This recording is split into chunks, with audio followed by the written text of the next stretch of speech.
I'm Amy A. Cowan, and this is Rereading My Childhood, the Babysitter's Club number 32, Kristy and the Secret of Susan by Anna Martin, in which some things haven't aged well, a few things are progressive, and other things have aged extremely poorly. Oh boy, this one. Let's get this out of the way. This book has not aged well. I joked about it in the opening, but I'm not exaggerating. I know these books are actively being updated as I do these, but this is the first one in which I need to know how they're rewriting it. In previous books, they've added cell phones and drained batteries, but nothing that couldn't be done during a long lunch. The Babysitter's Club number 32, Kristy and the Secret of Susan, requires a complete rewrite. Not just because of the casual use of the R word, but because some of Kristy's babysitting techniques are highly questionable. It should be an opportunity for Kristy to grow, but there's no indication of such growth by the end of the book. The book centers on Kristy and her interactions with the new babysitting charge, Susan, who is autistic. She plays the piano, sings, and has perfect pitch, but she doesn't speak and has no interest in other children.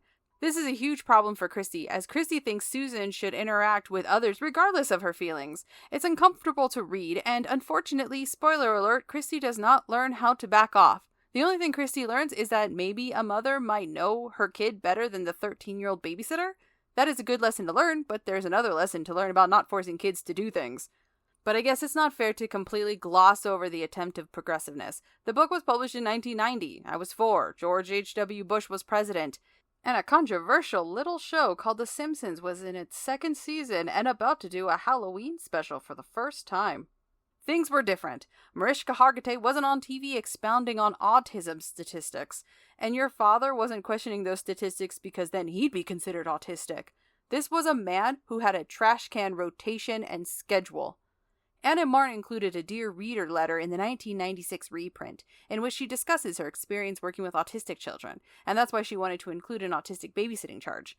I have no problems with Susan as a character. I'd like to see more of her in subsequent books, but I don't think she returns. Susan is a sympathetic and interesting depiction of severe autism. My problems lie with how other characters treat her, even the ones who are supposed to be on her side. Sure, there are going to be characters who are jerks, dropping slurs and treating Susan like a trained puppy. They're supposed to do that. They're jerks.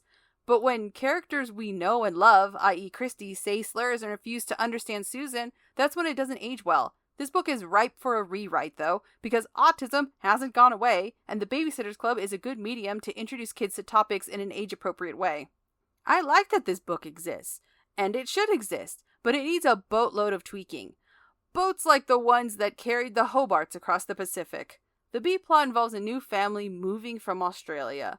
The Hobarts. Eagle-eyed BSC fans know that the Hobarts, especially the oldest son Ben, eventually become an important family in Stony Brook. Ben is Mallory's love interest. Because of their inclusion, I can't say you should skip over this one. Instead, I will declare The Babysitter's Club number 32, Kristy and the Secret of Susan, skippable until rewritten. Should you read The Babysitter's Club number 32, Kristy and the Secret of Susan by Anna Martin? 2.75 out of 5. It's difficult for me to recommend this book even for its intended audience. But it does get a 5 out of 5 oofs on the oof scale.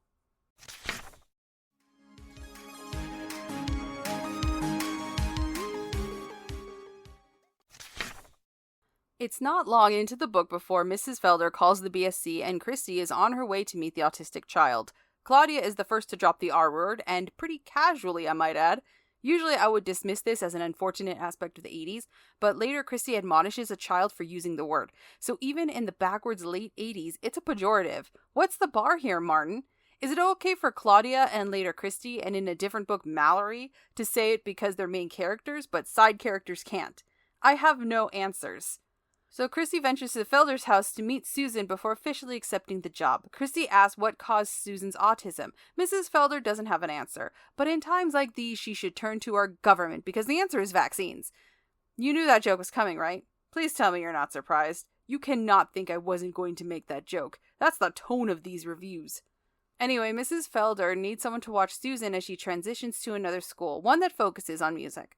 Kristy thinks that Susan should go to Stony Brook Elementary and endeavors to use Susan's perfect pitch to introduce her to the neighborhood kids. Somehow that will prove that Susan shouldn't go to a specialized school. Mrs. Felder thinks Susan will thrive at this new music school, but she just does not realize with whom she's speaking. Kristy is the president of the Babysitter's Club. She definitely knows what's best for this kid she met 30 minutes ago.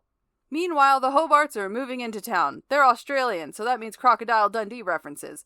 Mallory and Jesse waltz over to the Hobarts' house with all the Pike kids in tow to wait for video games to be invented or something. The Hobarts are Ben, James, Matt, and Johnny. The only ones you need to remember for right now are Ben, who is the same age as Mallory and Jesse, and James, the guinea pig in Kristy's experiment. The Hobart children are having some trouble fitting in because all the American kids are surprised by the Australians' dress. The Hobarts might not have sounded American, but they certainly looked it. They were all wearing jeans. James's were ripped fashionably at the knees. Both James and Matthew were wearing Swatch watches, and their shirts were oversized and baggy. Johnny was even wearing a little pair of Reeboks. Ridiculous. They should be in kangaroo hide vests, and the only oversized thing should be their knives that are sheathed in a bandolier across their backs. There's a BSC meeting where they throw around the R word, and then it's right back to the Hobarts. Actually, Kristy is babysitting for Susan, and Kristy takes the girl over to the Hobarts where Mallory is babysitting. Even though Ben is old enough to babysit, he does not. I don't know why. We know the BSC has a monopoly in Stony Brook, but I didn't think it extended to older siblings. We don't want to cross the BSC. Look what happened to the We Heart Kids Club. They're in prison for arson and burning cushions. Anyway, they explain how to play tag. James has a catchphrase, funny as a funeral, and some of the kids who have been bullying the Hobart show up and give fake names. Susan shows no interest, but Kristy forces interaction. She fumes about Susan attending that special autistic music school and continues to bother the poor girl while she's trying to play the piano. Kristy, just let the girl play the piano and hang out. This is a nice, easy babysitting gig. The girl even takes requests. A bunch of kids keep coming over, requesting songs and specific dates and then leaving. Kristy discovers that one of the bully kids is standing outside Susan's house and charging $1 to see, quote, the amazing Dumbo who can sing but not talk, like a shitty P.T. Barnum, who is already shitty, despite what the Greatest Showman tells you. Kristy yells at the kid, saying that she doesn't want to hear Dumbo or the R word in reference to Susan. Does this make Kristy reflect on her and her friends' casual use of the word during BSC meetings? No, their use is forgotten. In fact, it's used once again during a school assembly. Kristy stares at the special education kids instead of the presentation on the dangers of smoking or getting kids to sell AstroTurf, an actual assembly topic I endured in elementary school.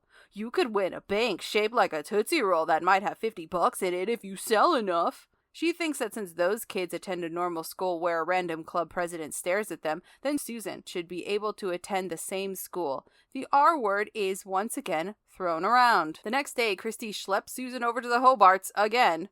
Kristy finally realizes that while James is kind to Susan, his real friend is Zach, one of the kids who used to make fun of him. That's not a great start to a friendship, but the bully kid wants to learn how to punch inanimate objects, which is how James wins him over. Susan maintains her friendship with the piano and not the tween-appointed guinea pig/boxer. As Susan's leaving date approaches, we meet the mysterious Mr. Felder. Apparently he hasn't been around because he's the CEO of Tylenol?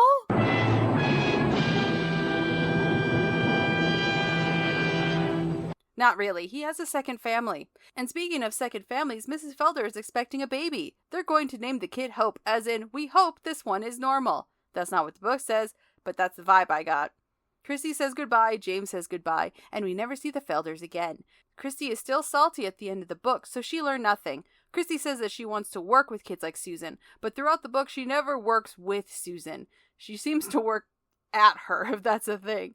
She pulls the poor girl away from the piano and introduces her to the concept of exploitation. If Kristy had just listened to Mrs. Felder, Kristy could have had a sweet babysitting gig, listening to beautiful music and doing some homework, and Lil PT over there wouldn't have made $5 off of the girl.